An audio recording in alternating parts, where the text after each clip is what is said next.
Ladies and gentlemen, if you're tired of being overlooked, undervalued, or treated like an option, listen closely. The truth is, the moment you stop chasing validation and start living a life so full, so rich, and so unapologetically yours, everything changes. Respect doesn't come from how much you give, it comes from how deeply you own your worth. This isn't about being hard to get, it's about being impossible to forget. Stay with me, because what you're about to hear might just change the way you love forever. When a person walks into a relationship with a strong sense of self, they naturally command a different kind of attention. They aren't swayed by moods or vague intentions. Instead, they move with clarity, purpose, and a quiet confidence that turns heads without even trying. This presence sets the tone in any interaction, not by dominating it, but by creating an unshakable foundation. There's something powerful about someone who doesn't flinch when met with inconsistency, who doesn't adjust their energy just to keep things smooth. That energy is magnetic, and it shows they know what they deserve. When you're grounded in your own standards, you don't need to chase validation. People either rise to meet you or they fall away, and either outcome is a win. Because when you stop molding yourself to someone else's tempo, you start attracting those who already speak your rhythm. So many people end up confused or disappointed because they've spent the entire interaction adjusting themselves to fit into someone else's world. They match text frequency, they shift availability, and they start living in response mode. But when you do this, you stop being the main character in your own story. You become a background actor in someone else's narrative. That's not where deep respect is built. You earn it when you stop being reactive and start being intentional. It means and choosing your pace and maintaining it, regardless of how inconsistent someone else might be. This creates a dynamic where others realize they can't just float in and out of your life. They sense that if they don't step up, they'll get left behind. And it's not a game, it's just the natural outcome of someone who knows what they're worth and refuses to accept less. Energy is contagious, but it's also revealing. If you're constantly adjusting your tone, your timing, and your emotional investment based on what someone else is giving you, you're giving away the steering wheel. You lose direction, and worse, you signal that their behavior defines your reality. Instead, choose to be the kind of person whose energy is steady, not frantic, rooted, not reactive. This doesn't mean being cold or indifferent. It means being selective with your attention, generous only where there's consistency. That alone teaches people how to treat you without needing a lecture. When you set the emotional temperature of an interaction, people instinctively fall into alignment. It's not about manipulation, it's about leadership, leading with clarity, self-worth, and consistency. There's a quiet strength in not chasing people, especially those who don't know what they want. When someone is vague, inconsistent, or lukewarm, it can trigger your instinct to fix it, to invest more, prove your value, or wait around hoping they'll come around. But every moment you spend doing that, you're teaching yourself to settle. The truth is, being selective with your energy isn't selfish, it's essential. It tells the world that your time and attention are earned, not handed out to anyone who simply shows up. That level of discernment earns respect faster than any effort to impress. It's not about playing hard to get. It's about being real with yourself about what you want and holding to that, even when it's tempting to lower the bar. You can always tell who's operating from self-worth versus who's operating from fear. One moves with ease, not urgency. They're not trying to rush a connection, force a label, or anxiously decode mixed signals. They let people reveal themselves in time. They don't chase energy, they observe it. And based on what they see, they either open the door wider or start closing it. That's power. That's self-respect. And more than that, it creates safety for the right kind of connection to grow. When you're consistent with your standards, it encourages others to be honest with theirs. You stop attracting confusion and start attracting clarity.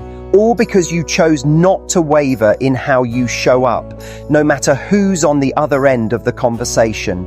Attraction is easy, Alignment is rare, and when you confuse the two, you often settle for chemistry without compatibility.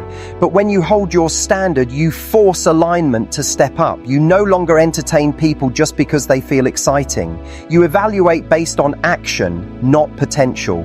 This makes your time more valuable and your presence more powerful, because you're not out here trying to convince someone to choose you. You're simply offering the opportunity. It's subtle, but it changes everything. When people feel they need to earn your time through consistency and respect, they show up differently. Not out of pressure, but because they recognize your energy is not something to be taken lightly. It's tempting to want to be the flexible one, the one who understands, waits, adjusts, forgives too soon. And while empathy is beautiful, self-neglect is not. You can be kind and compassionate without being a doormat. True strength is in balance, caring deeply while still prioritizing your peace. You teach people how to engage with you by how you engage with yourself. If you keep giving more than you're receiving, you're teaching them that your time has no limits, your boundaries have no teeth, and your standards are negotiable. But when you hold firm, even gently, you teach that your care is a privilege, not a given. That's when real respect begins to form. When you walk away from inconsistency, you're not being dramatic, you're being decisive. It's a choice that says, I don't need chaos to feel connection. You're not punishing anyone, you're just choosing not to participate in a dynamic that drains you. And the moment you choose peace over potential, everything shifts. You make room for the right kind of energy to step in, one that doesn't need convincing or coaching, one that mirrors the stability and strength you already bring. This isn't about being above anyone, it's about being deeply aligned with yourself. Because when you respect your own boundaries, others can't help but follow suit or fall away. People often confuse being emotionally available with being emotionally accessible to everyone all the time. But availability without discernment is exhausting. You don't need to entertain every spark or engage every pursuit. The right connections will meet you at your level. They won't make you guess, wait, or shrink. When you choose to be the one who doesn't bend for crumbs, who doesn't shrink to fit, you don't just earn respect, you start living in it. The beauty is, once you set that tone, you no longer fear walking away, because you trust what you bring and you know you'll never have to beg for what's meant for you. Ultimately, it comes down to how you see yourself. When you truly believe that your energy is valuable, that your time, your space, your presence is something special, you stop over-explaining, over-giving, and overextending. You stop auditioning for love and start inviting alignment. You stop proving and start observing. And those who truly get it get closer. Those who don't fade out. No hard feelings, no chase, just clarity. This is where peace lives. This is what's Mersen. Here respect is born, and this is the power of choosing to be the one who sets the tone, not out of ego, but out of self-respect. There is a unique kind of power in someone who can calmly express what they need without making it a battlefield. So often people believe that setting boundaries means creating conflict, when in reality it's the exact opposite. A boundary spoken with clarity and peace doesn't push others away, it actually invites in a higher level of connection. When you know what your limits are and you can communicate them without fear or guilt, you immediately stand out. Not because you're being difficult, but because you're showing emotional maturity. It's not about building walls, but about showing others where the door is and how it works. When you set boundaries without anger, it shows that you're not reactive, you're rooted. People feel safer around those who are clear, not those who suppress everything until they explode.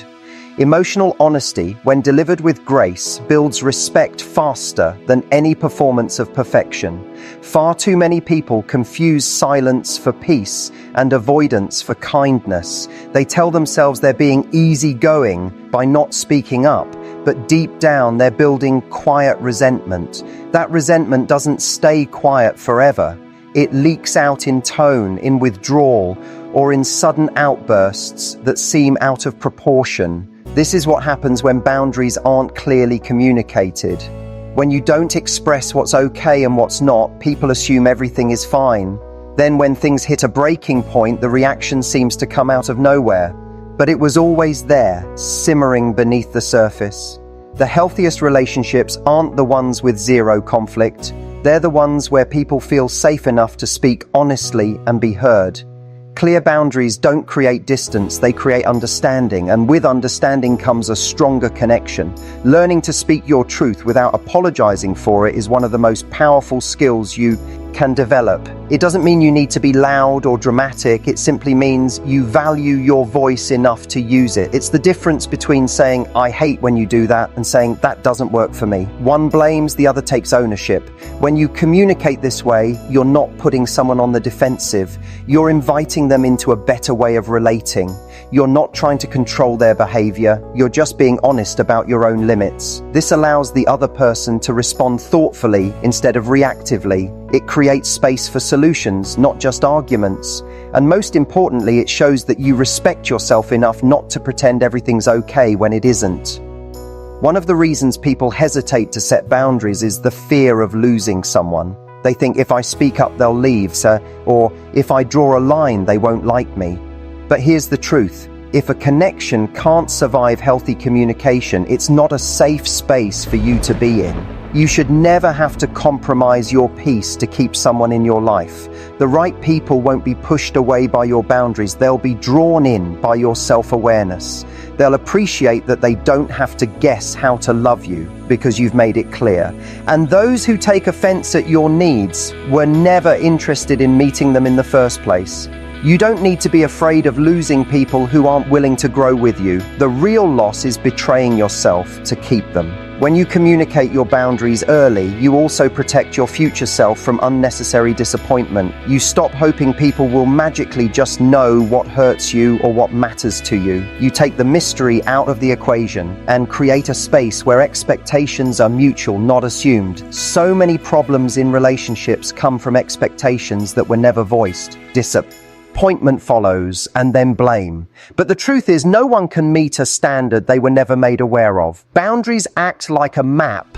They say, here's how to have a better experience with me, here's how I show up and what I need to continue doing so. That kind of transparency is a gift, not just to others, but to yourself. It simplifies everything and reduces the emotional chaos that comes from unmet needs. There's also something incredibly attractive about someone who's emotionally consistent. When you express yourself clearly and calmly, you become easier to trust. Not because you're always agreeable, but because people know where they stand with you. You're not unpredictable. You don't swing between extremes or shut down when things get hard. You handle your emotions not by stuffing them down, but by channeling them into clear communication. That steadiness earns deep respect. It creates an environment where emotional safety is prioritized. People feel like they can be honest with you because you've modeled what that looks like.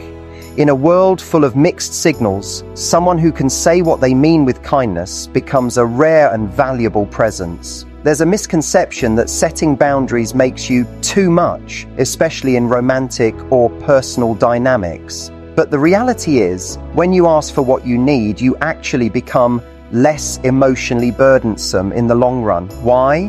Because you're not waiting until you're drained to speak up. You're not bottling everything inside until it becomes a problem too big to fix. Instead, you deal with small things before they grow. This saves everyone time, energy, and emotional bandwidth. It allows for relationships to be built on mutual understanding rather than emotional guesswork. And when two people can do that, the connection becomes much more resilient. It's not about being demanding, it's about being honest. And that honesty clears the path for trust to deepen. It's important to remember that boundaries are not rules you impose on others. They are standards you uphold for yourself. You're not trying to force anyone to change. You're simply deciding what you will and won't participate in. That's the distinction most people miss. Boundaries aren't ultimatums, they're self-respect in action. When you communicate them calmly, you're not saying do this or else. You're saying this is how I function best, and I'm choosing to stay aligned with that. That shift in mindset changes the tone of your conversations. It turns them from confrontations into clarifications. You're not being controlling, you're being clear. And clarity makes relationships stronger, not weaker. The more you practice boundary setting, the easier it becomes to do it without fear or guilt. You realize that discomfort doesn't mean you're doing something wrong. It just means you're doing something new. You stop avoiding hard conversations because you understand they are investments in your peace. You become less reactive and more intentional. You spend less time overthinking what others think of you and more time honoring what you think of yourself. And ironically, when you stop trying so hard to be liked, you become more deeply respected. Because nothing is more powerful than someone who knows what they need and expresses it with calm certainty. That kind of self-trust creates space for better connections, clearer communication, and deeper emotional safety. At the end of the day, your peace is too important to be negotiated. Your values, your comfort, your emotional safety, they are not inconveniences. They are the foundation of a healthy relationship, and it's your responsibility to protect them. Not by being defensive, not by being cold, but by being unapologetically honest. You don't need to yell, you don't need to threaten, you just need to speak from a place of grounded truth. That alone will shift the dynamic of every connection you're in. Because once people know you won't betray yourself to keep them around, they have two choices: step up or step out. Either way, you win, because you chose peace over pleasing, truth over tension, and self-respect over silence. In the early stages of a connection, there is often a strong pull to give, to prove, to show how deeply you care. But the most respectful and powerful choice you can make is to give in alignment with what is being reciprocated. Over-investing before someone has truly earned your energy leads to imbalance, disappointment, and emotional burnout. It teaches others that your love, time, and attention are freely available, regardless of how they show up. This doesn't inspire commitment, it often inspires complacency. When someone doesn't have to try, they usually don't. It's not about playing games or withholding affection, it's about pacing your giving based on what's being mutually built. You deserve a relationship where effort flows both ways. And when you hold back from over-investing, you create space for the other person to rise. There is a misconception that giving more will create closeness, that if you just pour more effort in, the bond will deepen. But relationships don't work like that. They're not one-sided projects to be completed with more time or energy. When you do all the heavy lifting, making plans, initiating conversations, staying available, you stop being a partner and start becoming a supplier of emotional labor. And over time, that dynamic breeds resentment. You begin to feel unseen and undervalued, not because the other person is malicious, but because you trained them to expect your all while they gave little. The only way to avoid this is by giving based on reality, not potential. You give more when more is earned, not when it's hoped for. Being generous and being wise are not opposites. You can be kind, warm, and open-hearted while still being discerning with your energy. Giving is most meaningful when it's rooted in self-awareness, when you invest too quickly, you skip the natural process of trust building. You offer the rewards of commitment before any real foundation has been established. That kind of shortcut rarely ends well.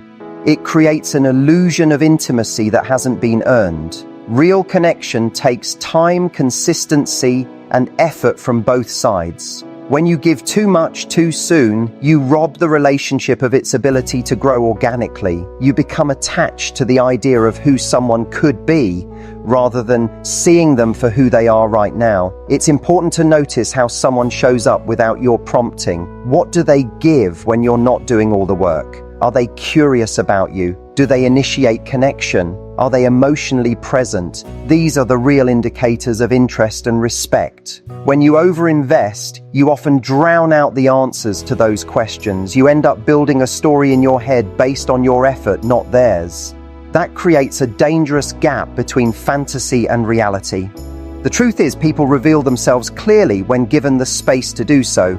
But if you're always filling in the silence, solving problems, or creating emotional momentum, you never get to see if they were capable or willing to do any of that on their own. One of the kindest things you can do for yourself is to observe before you invest. Let the connection unfold at a pace that mirrors mutual interest and shared effort. You don't need to chase love. You need to allow space for it to find balance. When someone truly values you, they show it. Not with grand gestures all the time, but with consistency, presence, and real engagement. If you're doing all the giving, all the trying, all the hoping, it's not a partnership, it's a performance. And over time, that becomes emotionally exhausting. You don't need to win someone over with acts of service, gifts, or endless availability. People don't need to be convinced, they just need to be given the chance to meet you halfway. Sometimes over-investing comes from a place of fear that if you don't give enough, the connection will fade. But real connection doesn't need to be force-fed. If it's that fragile, it's not worth preserving. You are not responsible for carrying the weight of every relationship on your own shoulders. When you stop over-giving, you begin to see who's truly invested and who's just convenient.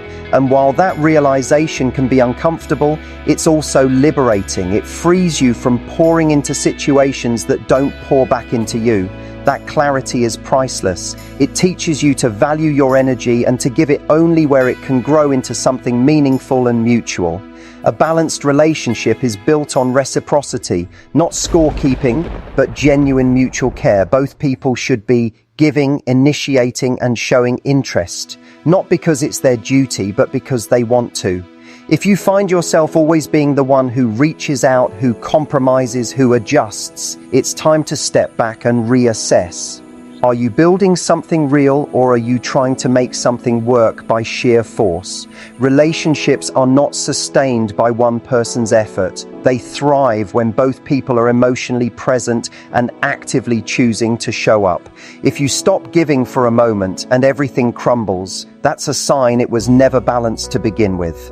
One of the best indicators of a healthy connection is how it feels when you give less, not more. Can you slow down your effort without the relationship fading away? Can you let things unfold naturally without anxiety or overthinking? That's where true alignment shows itself. When someone is truly into you, they don't need constant reminders or emotional nudges. They're already engaged. They're already showing up. But if you're stuck in a pattern of giving more just to keep things going, you're not in a relationship. You're in a cycle of emotional overfunctioning.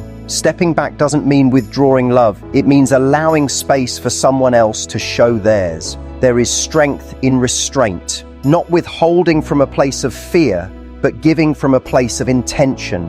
When you give intentionally based on what is earned, not imagined, you build healthier dynamics. You give others the opportunity to rise, to invest, to engage from a place of genuine interest. And that's where deep respect is born. People value what they work for. They respect what they've earned.